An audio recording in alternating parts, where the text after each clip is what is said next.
Did you know that an entire empire has been erased from history?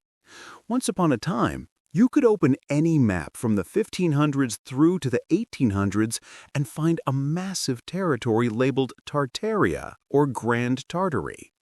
This was no little kingdom. We're talking about an empire that stretched from Eastern Europe across Asia. But suddenly, Grand Tartary disappeared without a trace. What happened to the once magnificent civilization? Did they disappear naturally, or is there more to the sudden vanishing?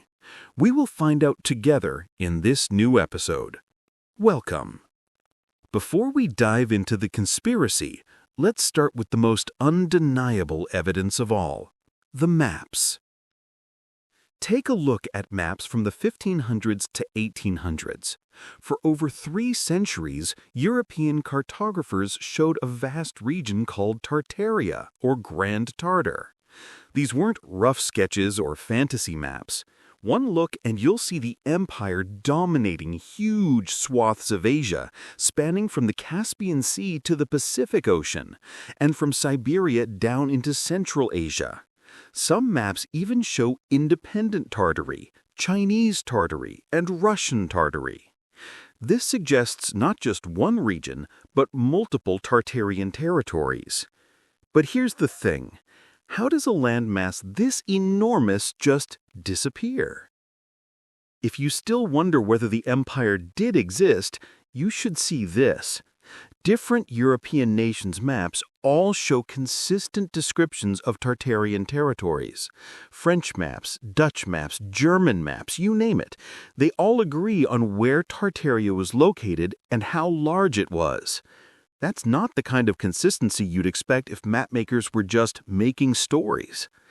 But in the 1800s, Tartaria began to leave maps, not gradually, no, but suddenly.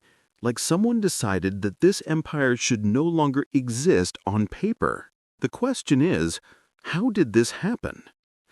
Think about it. At first, there were hundreds of historical maps documenting this empire over 3 centuries, and then nothing. Modern atlases contain no trace of it. Geography textbooks never mention it. It's as if an entire chapter of world history was torn out of the books. But if Tartaria was just a misunderstood term for scattered nomadic tribes, why would anyone bother to erase it so thoroughly? And more importantly, what happened to all those grand cities and territories that the maps clearly showed? The answer might be more shocking than you think. At around the time this empire was vanishing from maps, something extraordinary was happening across America and Europe. Suddenly, grand buildings began appearing everywhere, and we mean everywhere. Massive structures with intricate stonework and architectural details that would challenge modern engineers.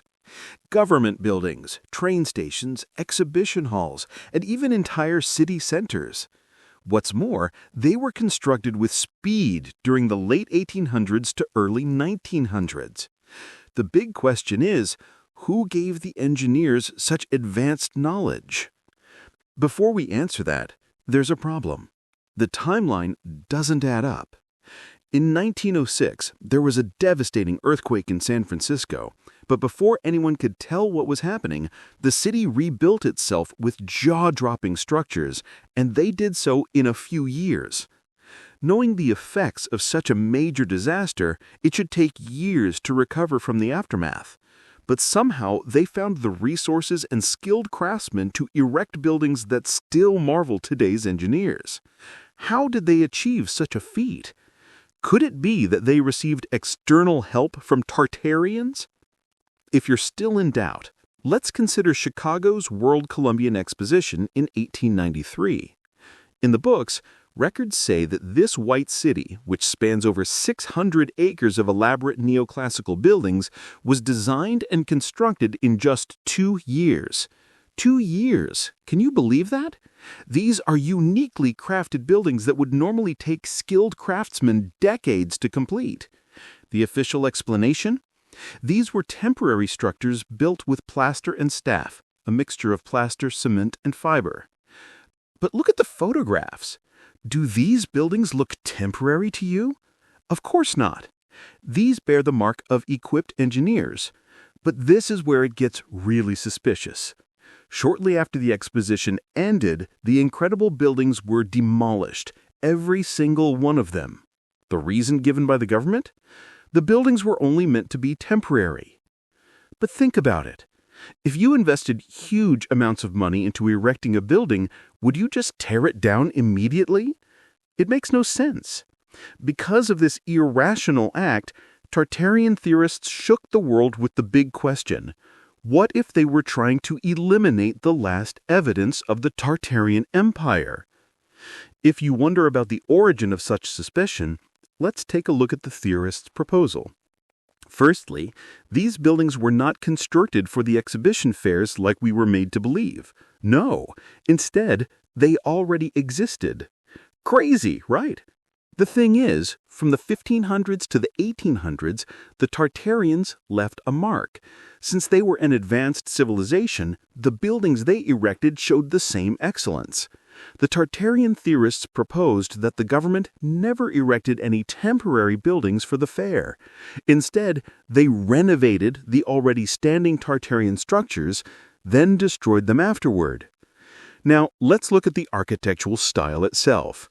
These buildings shared remarkably similar design elements, no matter where they were built.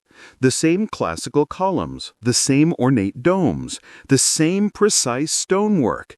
Whether you were looking at a building in Chicago, San Francisco, or St. Petersburg, Russia, they all looked similar.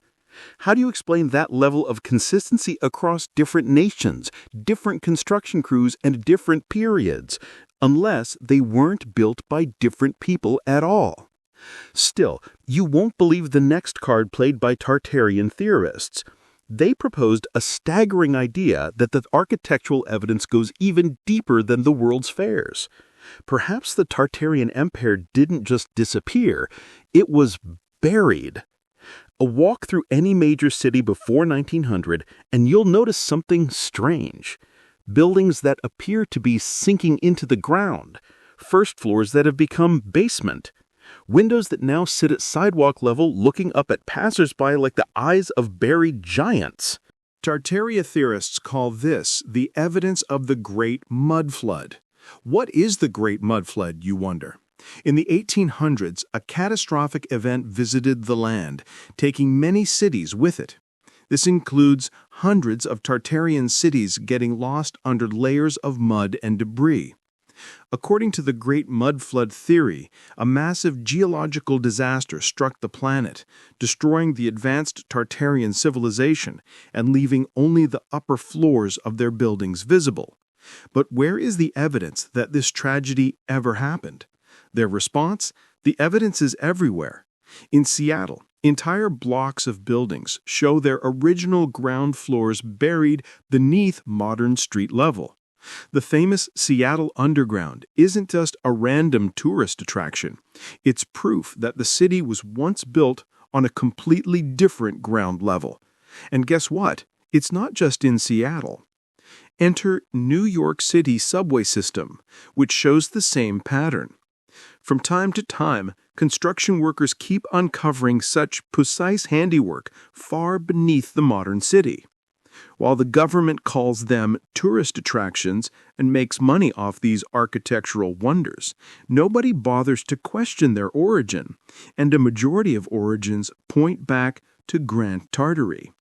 Remember the San Francisco earthquake we talked about earlier? It's the second piece of evidence. After the 1906 earthquake, reconstruction plans became the order of the day. But during the reconstruction process, the workers came across really interesting pieces. Instead of finding rubble after the natural disaster, what they found were intact design features, elaborate facades that had been buried for decades. Since this coincides with the period when the Tartarian Empire disappeared, historians wonder, did these architectural pieces come from Grand Tartary? As a counter, mainstream historians offer a simpler explanation for the Great Mud Flood. Their name for it, urban development. They argue that street levels naturally rise over time as new construction builds upon old foundations. Roads get paved and repaved, raising the ground level. Buildings get renovated with new entrances built at the current street level. But is this really the case? Of course, Tartarian researchers argue this explanation doesn't fully account for their observations, especially since we're not talking about a few inches or even a few feet of gradual change. Entire floors appear to have been buried beneath the modern ground level. What could have caused this if not the Great Mud Flood? And let's not forget the suspicious timing.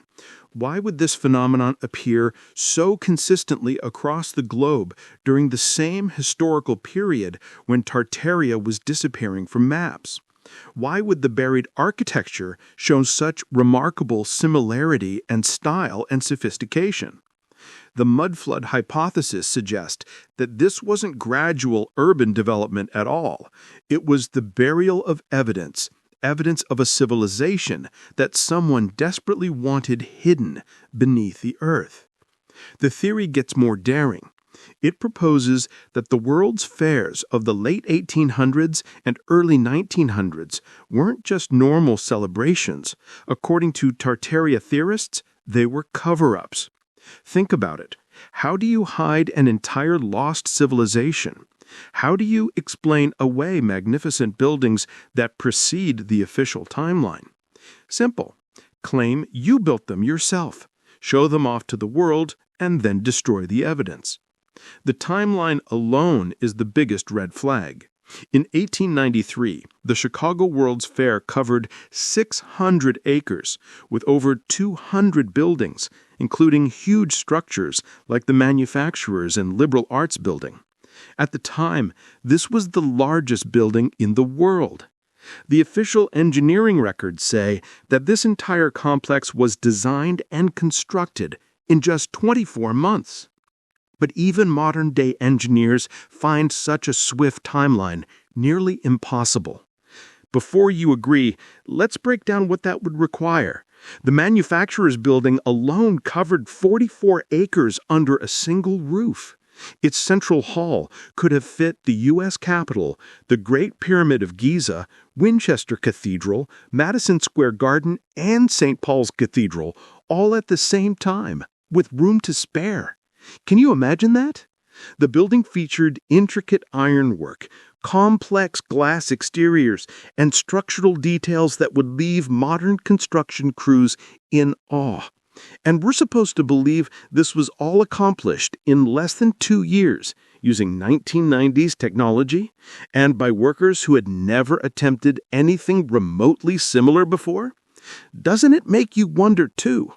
The 1915 Panama Pacific International Exposition in San Francisco presents an even more impossible timeline. Just 9 years after the devastating 1906 earthquake had reduced much of the city to rubble, San Francisco allegedly constructed an elaborate fairground. This fairground featured the magnificent Palace of Fine Arts and dozens of other engineering wonders. The official story tells us that these structures were built specifically for the exposition using temporary materials. But examine the photographs closely. Does this look like temporary architecture to you? It does not. But this is where they forgot to clear their tracks. Despite the scale and supposed temporary nature of these structures, very few detailed construction photographs exist. We have plenty of images of the finished buildings and their demolition, but remarkably, little documentation of the actual construction process. Why is this so, if not because there wasn't any construction to document? If that made you stop in your tracks, this next Tartarian excellence will amaze you. Do you know star forts? They are unique geometric structures with precise angular shapes that appear in many places in the world. Europe, North America, and Asia, you name it. Tartaria researchers point to the mysterious star forts found across the globe. They suggest that the origin is Grand Tartary. Don't take a deep breath yet. while counter-historians classify them as military fortifications designed to withstand cannon fire. The other side says otherwise. One look at their geometric precision and you'll notice that it doesn't fit the military explanation. The structures of the star forts follow mathematical principles that seem more suited to energy manipulation than defense.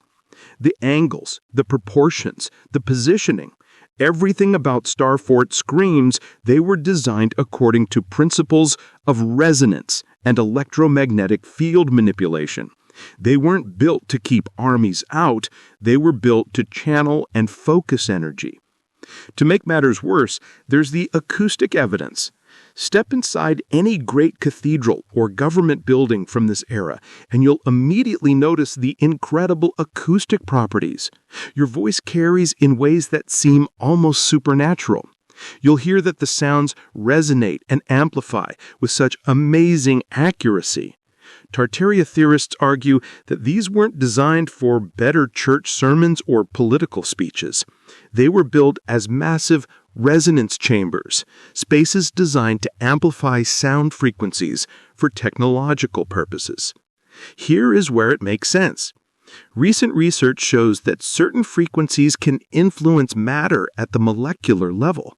Sound waves can levitate objects, break down materials, and even alter the properties of water and other substances. What if the Tartarians had mastered this technology centuries before we even understood the principles involved? The implications are staggering.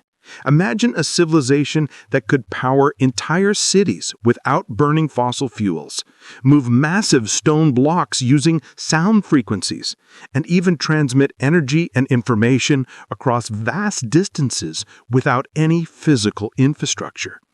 Feels like a virtual reality game, right?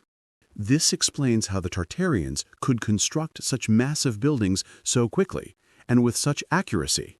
It also explains the undeniable consistency of building styles across different continents. And it might explain why this civilization had to be erased from history. Because if free energy technology existed, if it was really possible to power the world without oil, coal, or nuclear fuel, that knowledge would threaten the entire foundation of the modern economic system. And no government would have liked that idea. And if the Tartarians possessed such advanced technology, what happened to it? And why don't we see any evidence of these energy systems in operation today? The answer might be more disturbing than the theory itself. But before we get into that, here's where the Tartarian mystery takes its most incredible turn.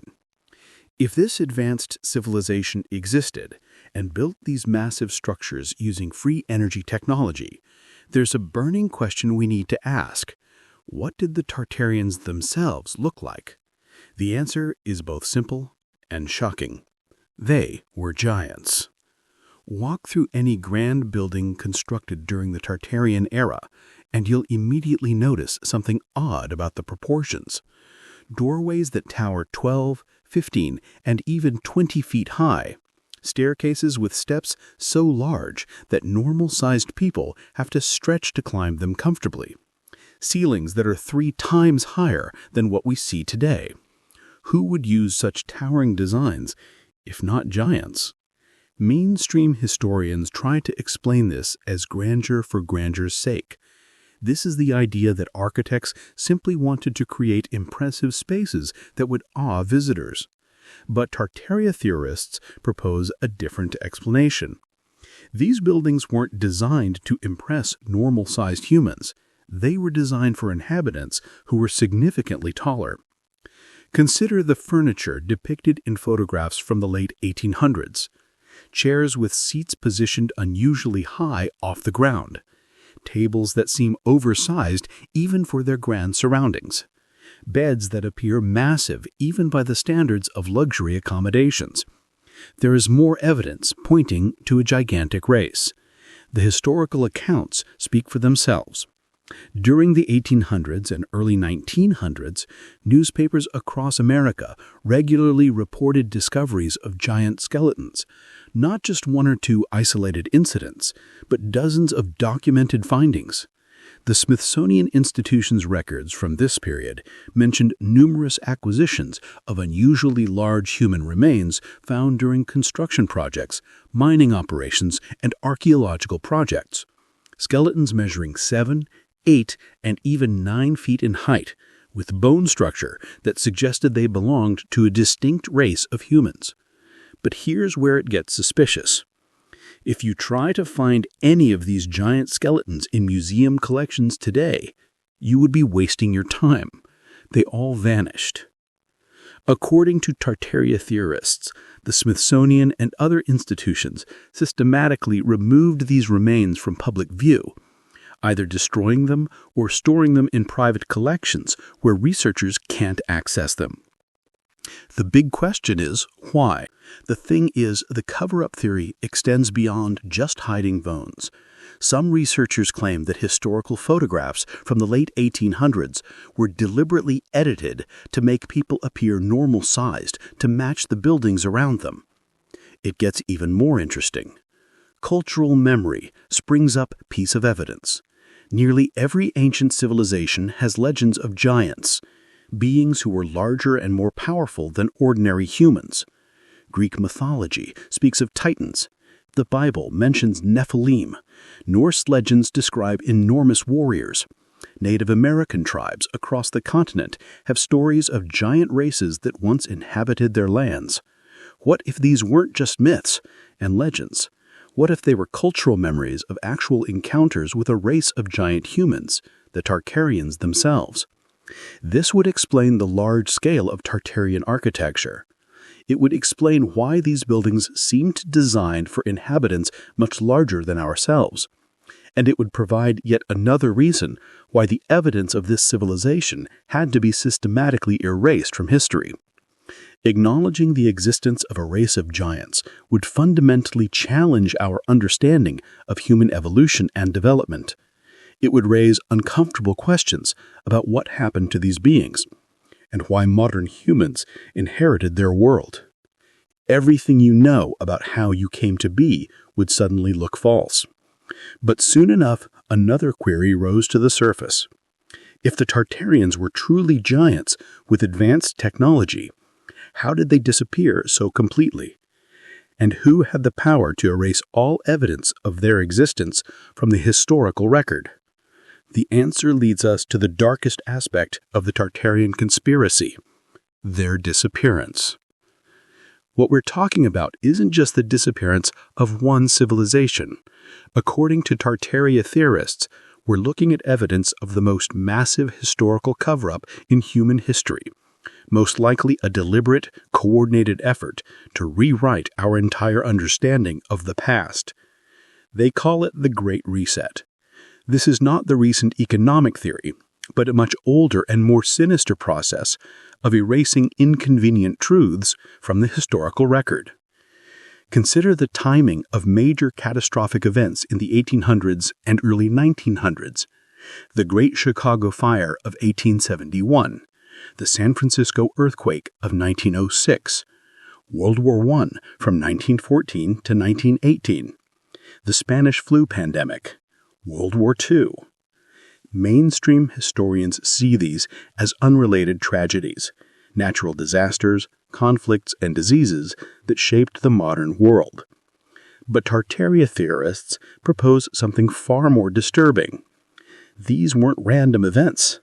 They were coordinated attacks designed to destroy evidence of the Tartarian civilization. Wait, what? Yes.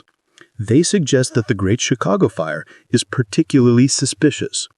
Official records claim it started when Mrs. O'Leary's cow kicked over a lantern in her barn. But examine the destruction pattern, and you'll notice something odd. The fire specifically targeted the most elaborate and architecturally significant buildings in the city, while leaving simpler structures largely untouched. If this is true, then the cover-up may be more extensive than even Tartarian theorists realize. Tartaria might not be the only advanced civilization that's been erased from our history. However, the most compelling evidence comes from historical photography. Examine photographs of major cities taken in the late 1800s, and you'll notice something deeply unsettling.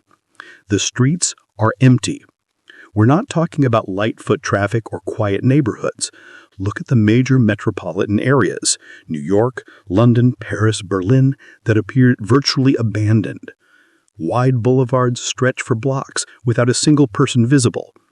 Grand public squares sit completely vacant. Entire city centers look like elaborate movie sets, waiting for actors to arrive. This is suspicious. The conventional explanation for this involves photographic technology. Early cameras required long exposure times, and moving people simply didn't register in the final image. But this explanation starts to break down when you consider the scale of what we're seeing. These aren't just streets with fewer people than expected. These are photographs of massive urban centers that appear to have been completely abandoned. Where are the carriages? Where are the street vendors? Where are the basic signs of urban life that you'd expect in any functioning city? The empty streets in historical photographs might indeed be explained by long exposure times, combined with the fact that 19th century urban centers were genuinely less crowded than modern cities. But acknowledging these conventional explanations doesn't mean we should dismiss every aspect of the Tartarian mystery. So again, we ask, what happened to Grand Tartary? You tell us what you think in the comments. And don't forget to like and subscribe so you never miss a new upload. If this story intrigued you, wait until you hear about Mu, the mother civilization said to be even older than Tartaria.